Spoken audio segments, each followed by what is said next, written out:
Welcome back to Memory Lane Media, where we celebrate the bold, the bizarre, and the beautifully broken ideas of yesteryear. The 1980s, a time of big dreams, bigger hair, and some truly baffling inventions. Sure, we all remember the Walkman and VCR, but not everything from that neon-soaked decade was a home run. Some products were so far off the mark, they crashed harder than Wall Street in '87. So today, buckle up as we revisit 10 of the wildest product flops from the 1980s, a ride full of ambition, confusion, and more than a few laughs. Let's start with perhaps the most infamous misstep of them all, New Coke. In 1985, Coca-Cola, in an effort to compete with Pepsi's rising popularity, decided to tweak its sacred formula. The result? New Coke. Sweeter, smoother, and instantly hated. Within days, fans revolted. People hoarded the original, wrote angry letters, and even staged protests. Just 79 days later, Coca-Cola brought the classic back with a new name, Coca-Cola Classic. New Coke limped along for a while, but its fate was sealed. A perfect example that not everything needs reinventing, especially if it's already beloved. Now let's talk photography, or at least Kodak's attempt to make it easier. Enter Kodak disc film. It looked futuristic in 1982, a flat plastic disc instead of a film roll. Cameras were compact and easy to load. Great in theory, right? The problem was those tiny negatives. Enlarged, they turned into grainy, blurry messes that made even your best vacation look like a foggy ghost story. Despite heavy marketing, poor image quality doomed the format. By 1999, the disc had spun its last click. Speaking of smoke and mirrors, how about Premier cigarettes? Launched in the late 80s by R.J. Reynolds, this smokeless cigarette aimed to revolutionize smoking. Using carbon tips and aerosol instead of burning tobacco, it was meant to be cleaner and safer. But people hated the taste, often comparing it to burning plastic, or worse. The media mocked it, health officials questioned it, and within a year, it was snuffed out. A cleaner cigarette that no one could actually stand to smoke. Now, let's get to the wristbound wonder, the Seiko TV Watch.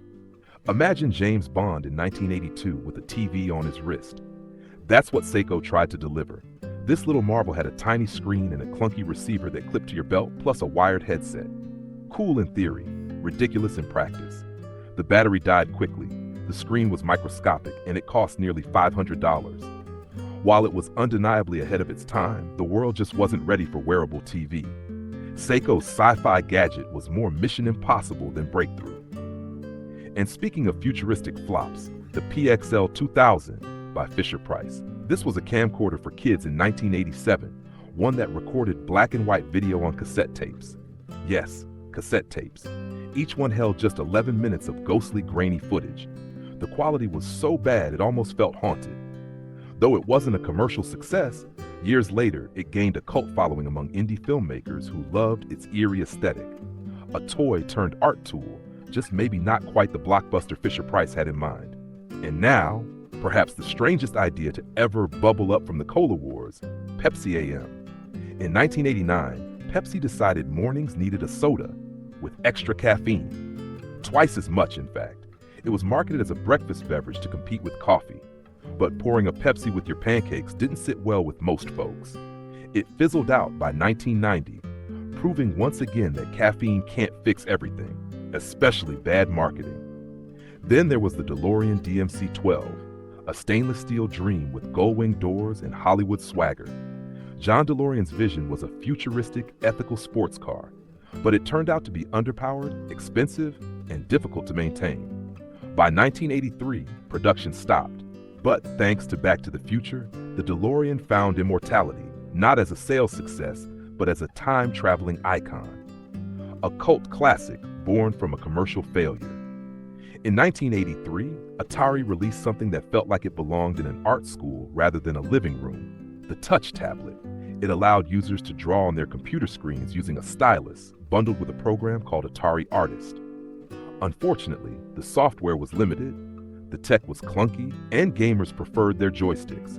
It was a neat concept, just too early for its time. Picasso might have used it if he had the patience of a saint and no access to paint. Now let's look at a true precursor to modern tech, the private eye display. Developed by Reflection Technology in the late 80s, This head-mounted display used a vibrating mirror and LEDs to create a floating image in front of your eye. Sounds like VR before its time, right? But the tech was a bit too ahead of its era, too niche, too weird, and too red-on-black headache-inducing. Some companies licensed it, but almost all their products flopped. The future was near, just not quite here. Finally, the speaker vest. Yes, really.